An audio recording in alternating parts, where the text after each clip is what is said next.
Top quality और consistent performance के लिए सिर्फ सिल्वर पंप नाम याद रखना। ನಟಿ Ranya Rao gold smuggling case ದಿನಕ್ಕೊಂದು ತಿರುವು ಪಡೆದುಕೊಳ್ತಾ ಇದೆ. ಬಗೆದಷ್ಟು ಕೂಡ ಬಯಲಾಗ್ತಾ ಇದೆ. ಅಖಾಡಕ್ಕೆ ಎಂಟ್ರಿ ಕೊಟ್ಟಿರುವಂತಹ ಸಿಬಿಐ ಕೂಡ ಎಫ್ಐಆರ್ ದಾಖಲಿಸಿಕೊಂಡಿದ್ದು ಎಂದು ಇಡಿ ಅಧಿಕಾರಿಗಳು ಕೂಡ ಅದನ್ನೇ ರೇಡ್ ಮಾಡಿ ತನಿಖೆಯನ್ನ ಚುರುಕುಗೊಳಿಸಿದ್ದಾರೆ.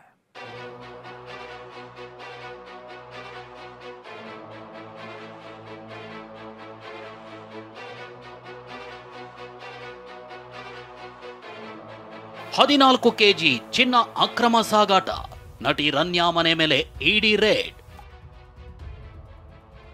ಸತತ 12 ಗಂಟೆಗಳ ಕಾಲ ಪರಿಶೀಲನೆ, 2 ಬ್ಯಾಗ್ನಲ್ಲಿ ದಾಖಲೆ ರವಾನೆ. ನಟಿ ರನ್ಯಾಳ ಅಕ್ರಮ ಚಿನ್ನ ಸಾಗಾಟ ಪ್ರಕರಣ ಹೊಸ ತಿರುವಿಗೆ ಬಂದಿದೆ. ಡಿಆರ್ಐ ಬಳಿಕ ಪ್ರಕರಣಕ್ಕೆ ಸಿಬಿಐ ಮತ್ತು ಇಡಿ ಎಂಟ್ರಿ ಕೊಟ್ಟಿದ್ದು, ಸಿಬಿಐ ಎಫ್ಐಆರ್ ಕೂಡ ದಾಖಲಿಸಿಕೊಂಡಿದೆ. ನಿನ್ನೆ ರನ್ಯಾಗೆ ಸೇರಿದ ಫ್ಲಾಟ್ ಮೇಲೆ ಇಡಿ ದಾಳಿ ಮಾಡಿ ಸತತ 12 ಗಂಟೆಗಳ ಕಾಲ ಪರಿಶೀಲನೆ ನಡೆಸಿತು. ಬೆಳಿಗ್ಗೆ 9 ಗಂಟೆಗೆ ಫ್ಲಾಟ್ಗೆ ಎಂಟ್ರಿ ಕೊಟ್ಟಿದ್ದ ಇಡಿ ತಂಡ ರಾತ್ರಿ 9 ಗಂಟೆ ಸುಮಾರಿಗೆ 2 ಬ್ಯಾಗ್ಗಳಲ್ಲಿ ದಾಖಲೆಗಳನ್ನು ಕೊಂಡೊಯ್ದಿದೆ.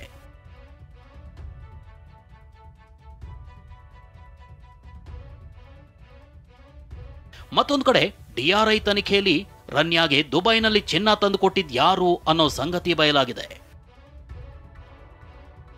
ಡಿಆರ್ಐ ಅಧಿಕಾರಿಗಳ ವಿಚಾರಣೆ ವೇಳೆ ಚಿನ್ನ ತಂದುಕೊಟ್ಟಿದ್ಯಾರು ಅಂತ ನಟಿ ರನ್ಯಾ ಬಾಯಿ ಬಿಟ್ಟಿದ್ದಾರೆ.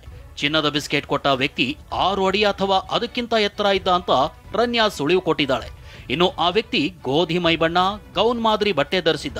ಆದ್ರೆ ಚಿನ್ನ ತಂದುಕೊಟ್ಟ ವ್ಯಕ್ತಿ ಯಾರು ಅಂತಾನೆ ಗೊತ್ತಿಲ್ಲ. ಇದೇ ಮೊದಲ ಬಾರಿಗೆ ಆ ವ್ಯಕ್ತಿಯನ್ನ ನಾನು ಭೇಟಿಯಾಗಿರೋದು. ಈ ಹಿಂದೆ ನಾನು ಭೇಟಿನೇ ಮಾಡಿಲ್ಲ ಅಂತ ವಿಚಾರಣೆ ವೇಳೆ ರನ್ಯಾ ಬಾಯಿ ಬಿಟ್ಟಿದ್ದಾರೆ. ಸದ್ಯ ರನ್ಯಾಗೆ ಪ್ರೋಟೋಕಾಲ್ ವ್ಯವಸ್ಥೆ ಸೂಚಿಸಿದ ಡಿಜಿಪಿ ರಾಮಚಂದ್ರ ರಾವ್ಗೂ ಸಂಕಷ್ಟ ಎದುರಾಗಿದೆ. ಪ್ರೋಟೋಕಾಲ್ ದುರ್ಬಳಕೆ ಬಗ್ಗೆ ಹೆಚ್ಚುವರಿ ಮುಖ್ಯ ಕಾರ್ಯದರ್ಶಿ ಗೌರವ್ ಗುಪ್ತಾ ತನಿಖೆ ನಡೆಸುತ್ತಿದ್ದಾರೆ. ರಾಮಚಂದ್ರ ರಾವ್ರನ್ನು ವಿಚಾರಣೆಗೊಳಪಡಿಸಲಿದ್ದಾರೆ. ಪ್ರಜ್ವಲ್, ಟಿವಿ9 ಬೆಂಗಳೂರು.